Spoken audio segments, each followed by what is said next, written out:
Isn't that pretty?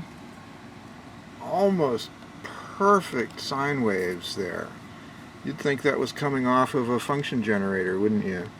Well, I suppose it is, really.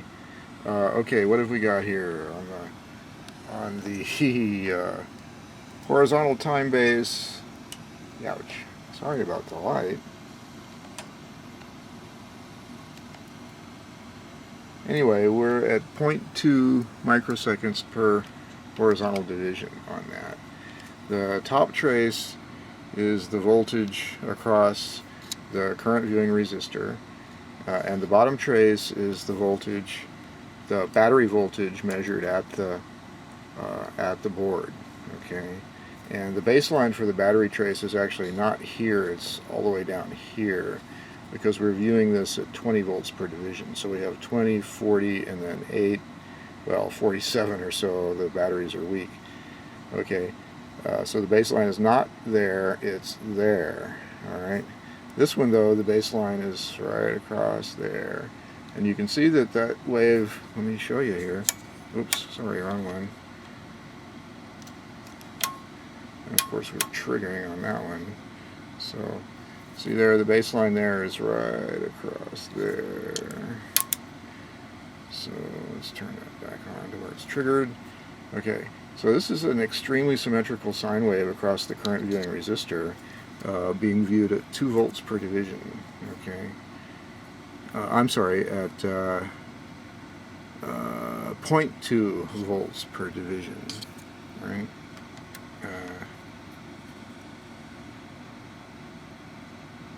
That is the B trace, and the B trace is at 0.02, and because of the 10x probe, we're at 0.2, 0.2 of a volt per division. So this is almost exactly 2 divisions, or 0.4 volts peak to peak on that trace there. And this, of course, is the battery voltage, and there we're looking at 20 volts per division, and we have just slightly less than 0.8 of a division peak to peak on that ripple there. But as you can see, the current trace is almost exactly perfectly symmetrical about the line. So what's going on? Well, first of all, I've removed the big stack of power resistors, and I've replaced them with an actual 0.2 ohm current viewing resistor in there. And that's what we're monitoring across for this CVR. Okay, and in the second place, I'm using the inverting charge pump oscillator, which is a 555 timer chip wired to produce a negative DC voltage. Not a pulse, not a switch, but a negative DC voltage coming out over here. And then this is going into our standard potentiometer and dropping resistor. But we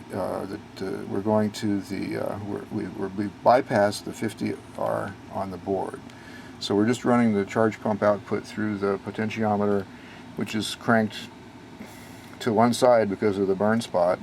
It has a 10R in series, but that's the only resistance. Okay, so by using this little charge pump arrangement powered off of an external power supply, we've gotten a very, very clean sine wave oscillation that appears to me to be really symmetrical, and since it's so symmetrical, it probably would not yield a negative power product. Probably. I'm not sure about that. We would still have to do the math and see. It's still possible that the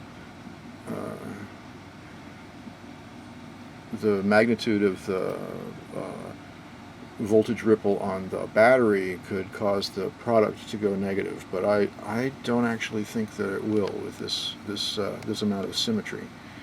Okay, so now let's do a little manipulation. Let's turn off the L&Co power supply, and there our oscillations go away. And let's take the L&Co supply leads off of there, and then let's take a jumper and let's just hook it up only to the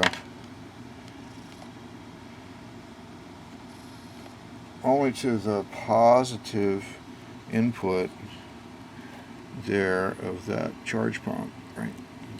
Or inverter, and it's right there. Okay. So that's only to the positive input of that little 555 charge pump.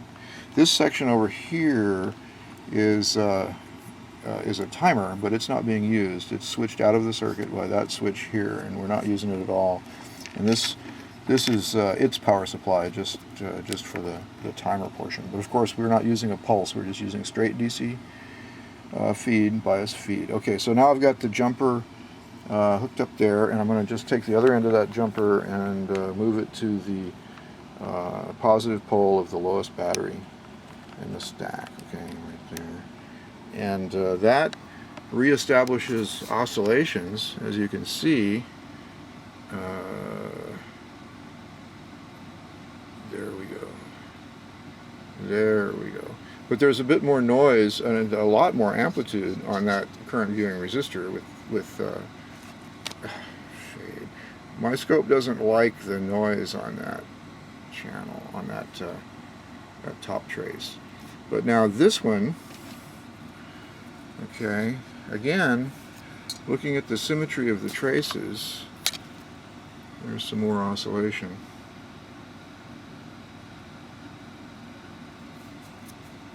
Actually, what's going on here, you see there's two patterns, right? There's a more noisy pattern and a less noisy pattern. Well, if we look at that at a slower time base,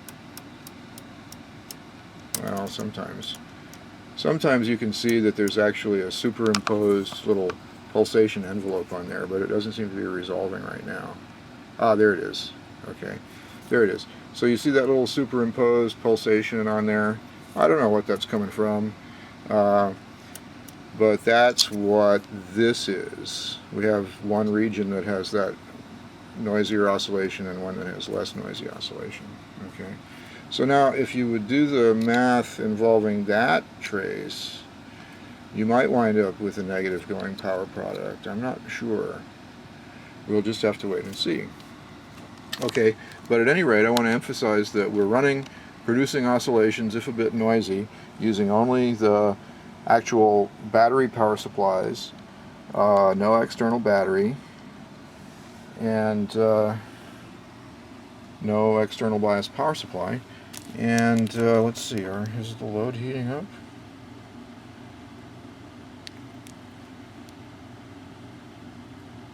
I think the load's probably heating a little bit. I just started doing this, and as you can see, these are the same batteries that I've been using. I'm still getting ready for a dim bulb test. They are below 12 volts each, which means they're almost totally discharged. So the dim bulb test is going to be not much of a contest, I'm afraid. Oh, see, the oscillations can be very clean on that. And they look almost, right here, they look almost like what we were used to seeing from just the battery supply. So I think by changing the capacitors in the 12 volt charge pump, negative 12 volt pump there, we may be able to get to where we can get really clean oscillations up there too. Right now they're a mess. That could also be because of the low voltage on these batteries. Okay, thanks for watching.